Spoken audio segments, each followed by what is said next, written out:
सुनने में आ रहा है जो बुलडोजर इन्होंने खरीदे थे उसके ड्राइवर भाग गए, बुलडोजर की चाबी खो गई है, कहीं कुछ नहीं हो रहा है। यूपी में भी इसी तरह लोग भाग जाते हैं। कफ सिरप का मामला है, सामान्य घटना हो तो बुलडोजर तैयार रहता था, इधर कफ सिरप का इतना गंभीर मामला हुआ जिसमें बड़े लोगों की जान गई, सब बीजेपी के लोग शामिल हैं। सुनने में आ रहा है जो बुलडोजर इन्होंने खरीदे थे उसके ड्राइवर भाग गए हैं, बुलडोजर की चाबी खो गई है, कहीं कुछ नहीं हो रहा है।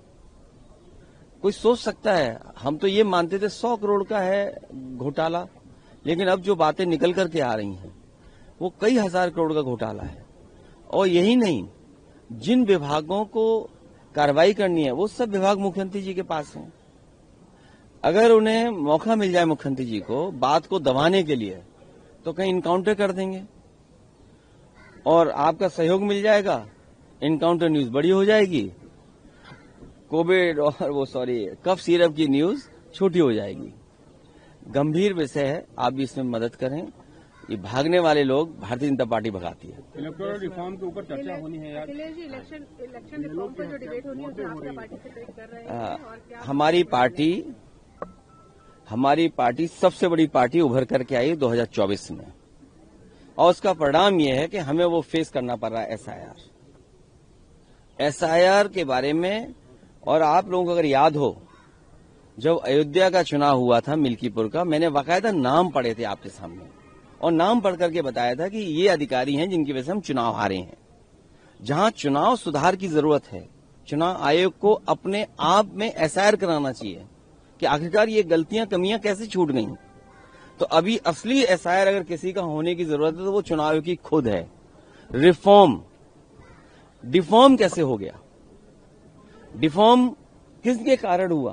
क्या अपॉइंटमेंट में गलतियां हुई हैं या जो लोग उसमें बैठे हैं वो निष्पक्ष नहीं हैं? उसी के कारण हमें डिफॉर्म का फिर रिफॉर्म लाना पड़ रहा है। आखिरकार ये कमियां कहां से आई? और यूपी में सुनने में आया है जो ऐप इन्होंने बनाया, ऐप का मुझे नहीं पता किसने बनाया है, ऐप तो बीजेपी बता सकती है कि ऐप किसने बनाया होगा। जो मैपिंग का तरीका अपनाया इन्होंने ऐप के माध्यम से, सुनने में आ रहा है कि 5 करोड़ वोटरों को दोबारा फॉर्म भरना पड़ेगा।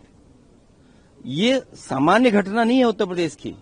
अगर 5 करोड़ लोग दोबारा फॉर्म भरेंगे तो सोचो कितने तकलीफ और परेशानी में लोग होंगे। अभी रामपुर की घटना आई है, हमारे यहां तो ये भी है ना कि अगर आपको थाना चाहिए तो इनकाउंटर कर दो, अगर आपको बड़ा थाना चाहिए तो हाफ इनकाउंटर कर दो, और अगर पैसे वाला थाना चाहिए तो लगड़ा इनकाउंटर कर दो।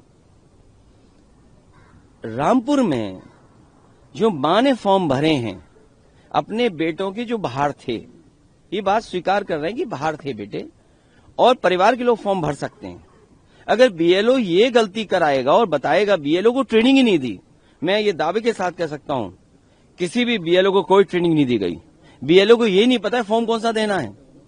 अगर उस परिवार में ये बात कही जाएगी कि आपके बेटे बाहर हैं तो इनको नया वोट वाला फॉर्म भरना पड़ेगा, जबकि 2003 की वोटर सूची में उसका नाम है।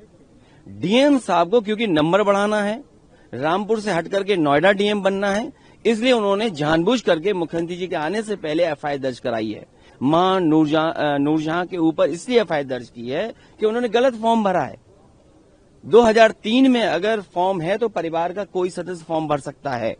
और दावा ये करे सरकार के, लगभग 3 करोड़ से ज्यादा लेबर यूपी के बाहर है। महाराष्ट्र में तो एसआईआर नहीं हो रहा। हमारे यूपी के लोग न जाने कितने महाराष्ट्र में हैं, दिल्ली में एसआईआर नहीं हो रहा। बहुत सारे लोग यूपी के दिल्ली में हैं। तो अभी हाल ही में हमने देखा दिल्ली का एक वोटर, कोई सांसद 2 जगह वोट डाला। कोई सांसद, भारतीय जनता पार्टी के पास ये आजादी है, ये इम्यूनिटी है कि वो कोई सा कानून, कोई सा नियम तोड़ सकते हैं। दिल्ली में भी वोट डाला और बिहार में भी वोट डाला। अब यूपी के लोग बिहार में तो हैं ही हैं, यूपी के लोग यहां भी हैं, दिल्ली में, बंबई में है, गुजरात में है। चलो गुजरात में तो एसआईआर हो रहा है, मुंबई में जो बड़े पैमाने पर हमारे लोग रह रहे हैं उनका वोट कैसे बनेगा? तो ये जानबूझ करके जो रामपुर की घटना है बनाई गई है और प्रचार करने के लिए कि मुसलमान हैं, इनको थोड़ा डरा दो, धमका दो। ये एसआईआर नहीं है, ये एसआईआर के बहाने एनसीआर हो रहा है, एनआरसी हो रहा है। और एनआरसी इसलिए कर रहे हैं कि मुख्यमंत्री जी कह रहे हैं हम डिटेंशन कैंप बना रहे हैं, इसमें घुसपैठियां हैं, हम उनको बंद करेंगे। तो ये सोची समझी रणनीति के तहत नाम निकालना, एफआईआर दर्ज कराना, डिटेंशन सेंटर की बात करना, घुसपैठियों की बात करना, केवल डराने का काम हो रहा है। अगर आप ये वीडियो YouTube पर देख रहे हैं तो हमारे चैनल को सब्सक्राइब कर बेल आइकन दबाएं और Facebook पर देख रहे हैं तो हमारे पेज को लाइक करें।